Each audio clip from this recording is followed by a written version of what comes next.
ವೀಕ್ಷಕರೇ, ದೃಷ್ಟಿ ನ್ಯೂಸ್ಗೆ ಸ್ವಾಗತ ಸುಸ್ವಾಗತ. ವೀಕ್ಷಕರೇ ನಮಸ್ಕಾರ, ದೃಷ್ಟಿ ನ್ಯೂಸ್ಗೆ ಸ್ವಾಗತ. ಇಂದು ಏಕತಾ ಸಂಕಲ್ಪ ಯಾತ್ರೆ ವಿರೋಧ ಮಾಡುತ್ತಿರುವ ಬಗ್ಗೆ ಇಂದು ಬಳ್ಳಾರಿ ಜಿಲ್ಲೆಯ ಶ್ರೀ ಸೇವಾಲಾಲ್ ಸಂಘದ ಅಧ್ಯಕ್ಷರಾದ ರಾಮು ನಾಯ್ಕ ಅವರ ಜೋಡಿ ಮಾತಾಡೋಣ. ಸರ್ ನಮಸ್ತೆ. ನಮಸ್ತೆ. ಏಕತಾ ಸಂಕಲ್ಪ ಯಾತ್ರೆ ವಿರೋಧ ಮಾಡಲಿಕ್ಕೆ ಕಾರಣ ಏನು ಸರ್? ಯಾತ್ರೆ ಏನು ನಾನು ವಿರೋಧ ಮಾಡ್ತಿದ್ದೀನಿ. ಇದು ಸೇವಾಗಢದಿಂದ ಪ್ರಾರಂಭ ಆಗಿ ಡಿಲ್ಲಿವರೆಗೆ, ಡಿಲ್ಲಿಯಲ್ಲಿ ಹೋಗ್ಬಿಟ್ಟು ನಾವು ಸಮಾಜದ ಬಗ್ಗೆ ಅರಿವು ಮೂಡಿಸ್ತೀವಂತ ಏನಾದರೆ ಈ ಕಾರ್ಯಕ್ರಮ ಹಮ್ಮಿಕೊಂಡಿದ್ದಾರೆ. ಈ ಕಾರ್ಯಕ್ರಮ ಅದು ನನಗೆ ರಾಜಕೀಯ ಪ್ರೇರಿತವಾಗಿ ಭಾಳ ಸ್ಪಷ್ಟವಾಗಿ ಕಾಣಿಸ್ತಾ ಇದೆ. ಹಾಗಾಗಿಬಿಟ್ಟು ನಾನು ಈ ಸಮಾಜದ ಒಂದು ಹಿತದೃಷ್ಟಿಯಿಂದ ಇದು ರಾಜಕೀಯ ಕಡೆಗೆ ಇದ್ರ ವಾಲ್ಬಾರ್ದು ಅನ್ನೋ ಒಂದು ಹಿತದೃಷ್ಟಿಯಿಂದ ನಾನು ಒಬ್ಬ ಸಂತ ಶ್ರೀ ಸೇವಾಲಾಲ್ ಬಂಜಾರ ಸಂಘದ ಅಧ್ಯಕ್ಷರಾಗಿ ಆ ಸೇವಾಲಾಲ್ ಹೆಸರನ್ನ ಅಲ್ಲಿಗೆ ಹೋಗ್ಬಿಟ್ಟು ಆ ಒಂದು ಕಳಂಕ ತರಬಾರ್ದು ಅನ್ನೋ ಒಂದು ಕಾರಣಕ್ಕೆ ನಾನು ಇದನ್ನು ವಿರೋಧ ವ್ಯಕ್ತಪಡಿಸ್ತಿದ್ದೀನಿ. ಬಳ್ಳಾರಿ ಜಿಲ್ಲೆಯ ಶ್ರೀ ಸೇವಾಲಾಲ್ ಸಂಘದ ಅಧ್ಯಕ್ಷರಾದ ಬಿ ರಾಮು ನಾಯಕ್ ಇವರಿಂದ ಬಂಜಾರ ಏಕತಾ ಸಂಕಲ್ಪ ಯಾತ್ರೆಗೆ ವಿರೋಧ. ಎಸ್ ಪ್ರಿಯ ವೀಕ್ಷಕರೇ, ಏಕತಾ ಸಂಕಲ್ಪ ಯಾತ್ರೆ ಯಾರಿಗೂ ಮಾಹಿತಿ ಇಲ್ಲದ ಕಾರಣ ತಿಪ್ಪೇಸ್ವಾಮೀಜಿ ಮಹಾರಾಜ್ ಅವರಿಂದ ವಿರೋಧ ವ್ಯಕ್ತವಾಗಿದೆ. ರಾಷ್ಟ್ರೀಯ ಬಂಜಾರ ಏಕತಾ ಸಂಕಲ್ಪ ಯಾತ್ರೆಗೆ ವಿರೋಧ ಕಾರಣವೇನೆಂದ್ರೆ, ಶ್ರೀ ಮಹಾರಾಜ ಸ್ವಾಮಿ ಅನ್ನೋರು ಸಮಾಜದ ಹೆಸರಿನಲ್ಲಿ ರಾಜಕಾರಣ ಮಾಡುತ್ತಿದ್ದಾರೆ ಎಂದು ವ್ಯಕ್ತಪಡಿಸುತ್ತಿದ್ದಾರೆ. ಹಾಗಾಗಿ ರಾಷ್ಟ್ರೀಯ ಬಂಜಾರ ಸಂಕಲ್ಪ ಯಾತ್ರೆಗೆ ವಿರೋಧ ವ್ಯಕ್ತವಾಗಿದೆ. ನಾನು ಬಳ್ಳಾರಿಗೆ ಬಂದಿದ್ದೀನಿ.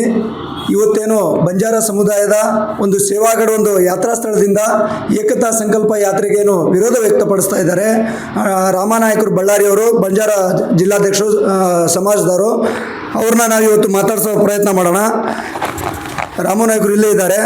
ಸರ್, ತಾವು ಈ ಬಂಜಾರ ಏಕತಾ ಸಂಕಲ್ಪ ಯಾತ್ರೆನ ಯಾಕೆ ವಿರೋಧ ಮಾಡ್ತಾ ಇದ್ದೀರಿ?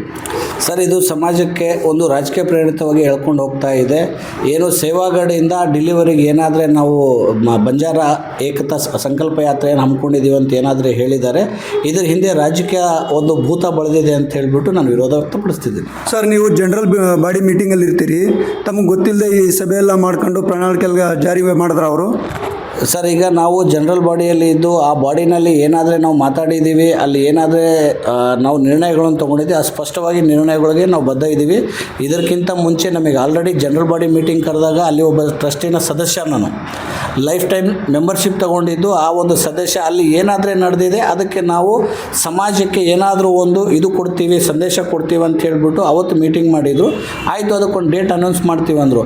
ಬಟ್ ಇದು ಸೇವಾಗಢ ಇಂದ ಒಬ್ಬ ಧರ್ಮಾಧಿಕಾರಿ ಶ್ರೀ ಮಹಾರಾಜ್ ಅನ್ನೋರು ಇವತ್ತು ಒಬ್ಬ ಧರ್ಮಾಧಿಕಾರಿ ಅಂತಂದರೆ ಅವರು ಆ ಧರ್ಮದಲ್ಲಿ ಅಲ್ಲಿ ಧರ್ಮಾಧಿಕಾರಿ ಮಾಡಿದ್ದಾರೆ ಅಂದರೆ ಆ ಚೌಕಟ್ಟಿನಲ್ಲಿ ಕೆಲಸ ಮಾಡೋರು. ಅದನ್ನು ಬಿಟ್ಟು ಡೆಲ್ಲಿವರೆಗೆ ಹೋಗ್ಬಿಟ್ಟು ನಾನು ಡೆಲ್ಲಿನಲ್ಲೇ ನಾನು ಕಾರ್ಯಕ್ರಮ ಹಮ್ಮಿತೀನಿ, ಅಲ್ಲಿ ನಾನು ಬಂಜಾರನ ಏಕತಾ ಮಾಡ್ತೀನಿ ಅನ್ನೋದು ಇದು ಭಾಳ ಸ್ಪಷ್ಟವಾಗಿ ಮೇಲ್ನೋಟಕ್ಕೆ ಕಾಣ್ತಾ ಇದೆ. ಇವರು ಧರ್ಮಾಧಿಕಾರಿಯೋ ಅಥವಾ ರಾಜಕಾರಣಿ ಅನ್ನೋದು ಎಲ್ಲರಿಗೂ ನಾವು ತಿಳಿಸ್ಬೇಕಾಗ್ತದೆ.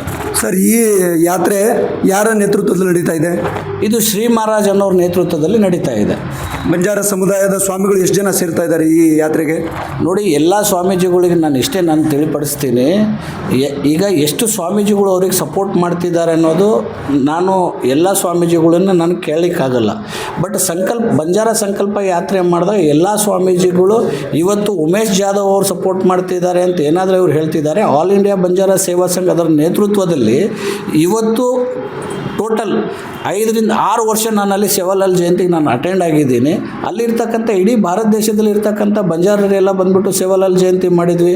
ಡೆಲ್ಲಿನಲ್ಲಿ ಅಂಬೇಡ್ಕರ್ ಭವನದಲ್ಲಿ ಎಲ್ಲರೂ, ಅದು ಎಷ್ಟೋ ಸತಿ ಓಂ ಬಿರ್ಲಾ ಅವ್ರನ್ನ ಓಂ ಬಿರ್ಲಾ ಸಾಹೇಬ್ರನ್ನ ಕರೆಸಿಬಿಟ್ಟು ನಮ್ಮ ಮೆಮೊರಂಡಮ್ಗಳೆಲ್ಲ ಕೊಟ್ಟಿದ್ದೀವಿ, ಎಲ್ಲ ಮಾಡಿದ್ದೀವಿ. ಅವಾಗಿಂದ ಇವತ್ತಿನವ್ರಿಗೆ ಸಮಾಜ ಎಲ್ಲ ಡೆಲ್ಲಿಯಲ್ಲಿ ಸಮಾಜನ ಜಾಗರಣೆ ಮಾಡೋ ಕೆಲಸನೇ ಮಾಡ್ತಾ ಇದೆ. ಬಟ್ ಶ್ರೀ ಮಹಾರಾಜು ಒಬ್ಬ ಸೇವಾಗಢ ಟ್ರಸ್ಟಿನಲ್ಲಿ ಆ ಟೆಂಪಲಿನ ಧರ್ಮಾಧಿಕಾರಿ ಅಂತ ಕೊಟ್ಟಿದ್ದಾರೆ. ಒಬ್ಬ MP MLA ಮಿನಿಸ್ಟ್ರುಗಳು, ಹಾಲಿ ಮಾಜಿ ಎಷ್ಟೋ ಜನ ರಿಟೈರ್ಡ್ IG ಗಳು, IPSಗಳು, ಎಷ್ಟೋ ಜನ IS ಆಫೀಸರ್ಗಳು, ಎಷ್ಟೋ ಜನ ಇದ್ದಾರೆ ಇಡೀ ಭಾರತ ದೇಶದಲ್ಲಿ ನಮ್ಮ ಬಂಜಾರ ಸಮಾಜದಲ್ಲಿ. ಅವರು ಯಾರು ಈ ಕಾನ್ಸೆಪ್ಟ್ನ ಯಾಕೆ ಮಾಡ್ತಾ ಇಲ್ಲ? ಅವ್ರ ಕೈಲಿ ಆಗದೆ ಇರುವಂಥ ಕಾನ್ಸೆಪ್ಟ್ ಏನಿದು ಅಲ್ಲ, ಬಟ್ ಇದು ಮಾಹಿತಿ ಯಾರಿಗೂ ಅವರು ಕೊಟ್ಟಿಲ್ಲ. ವರದಿ ಕೆ ಶಿವಕುಮಾರ್ ನಾಯಕ್, ದೃಷ್ಟಿ ನ್ಯೂಸ್, ಬಳ್ಳಾರಿ.